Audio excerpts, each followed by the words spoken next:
தூத்துக்குடி மாவட்டம் பழைய காயல் பகுதியில் அமைச்சர் அனிதா ராதாகிருஷ்ணன் உதவியாளரின் காரை முற்றுகையிட்டு பொதுமக்கள் மறியல் போராட்டத்தில் ஈடுபட்டனர். இதுகுறித்து நமது செய்தியாளர் சல்மான் வழங்கும் கூடுதல் விவரங்களை கேட்கலாம். வணக்கம் சல்மான், தற்போது இந்த போராட்டம் குறித்தான முழு விவரம்.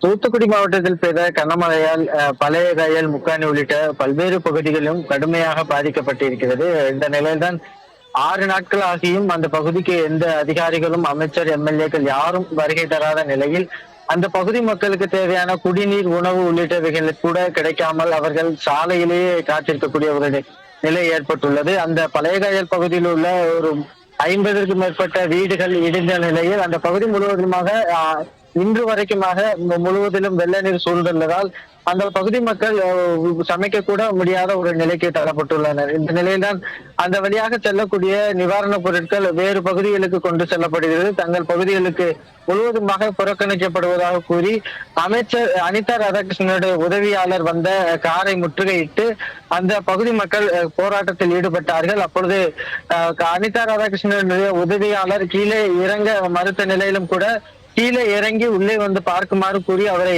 கதவை திறந்து அந்த இளைஞர்கள் முற்றுகையிட்டார்கள். இருந்த பொழுதிலும் கூட உடனடியாக அந்த இளைஞர்கள் தங்களுடைய கோரிக்கையை வலியுறுத்தி தொடர்ந்து 1 மணி நேரத்திற்கு மேலாக அந்த பகுதியில் மறியல் போராட்டத்தில் ஈடுபட்டார்கள். அந்த போராட்டத்தில் ஒரு பக்கம் பொதுமக்கள் ஈடுபட்டு வரக்கூடிய நிலையில் அமைச்சருடைய உதவியாளர் அந்த போராட்டத்தை சற்றும் கூட பொருட்படுத்தாமல் அவர் காரிலேயே அமர்ந்து கொண்டு அவர் செல்போனை பார்த்து கொண்டே இருந்தார். இதனை அடுத்தாக மிகுந்த கோபம் அடைந்த அந்த பொதுமக்கள் இந்த காரை நாங்கள் விடமாட்டோம் என காரை சிறைபிடித்து தொடர்ந்து அந்த பகுதியில் போராட்டமானது நடைபெற்று வருகிறது.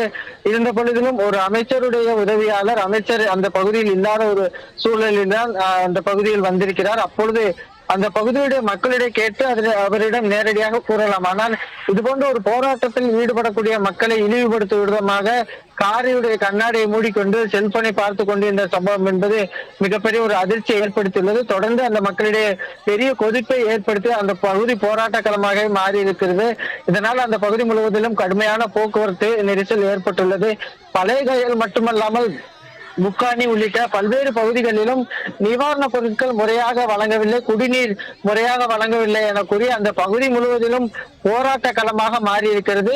ஒவ்வொரு பகுதிகளிலும் காவல்துறையினர் ஒவ்வொரு கிராமங்களிலும் குவிக்கப்பட்டு இதுபோன்று பொதுமக்கள் போராட்டத்தில் ஈடுபடக்கூடாது என்பதற்காக தடுத்து நிறுத்தி வருகின்றனர். ஒரு மக்களுக்கு தேவையான அடிப்படை வசதிகளை செய்யாமல் இதுபோன்று போராட்டத்தில் ஈடுபடக்கூடிய மக்களை தடுத்து நிறுத்துவதற்காக காவல்துறையினரை பணி அமைத்திருப்பது மிகப்பெரிய ஒரு வேதனையை ஏற்படுத்துவதாக அந்த பகுதி மக்கள் நம்மிடையே தெரிவித்தனர்.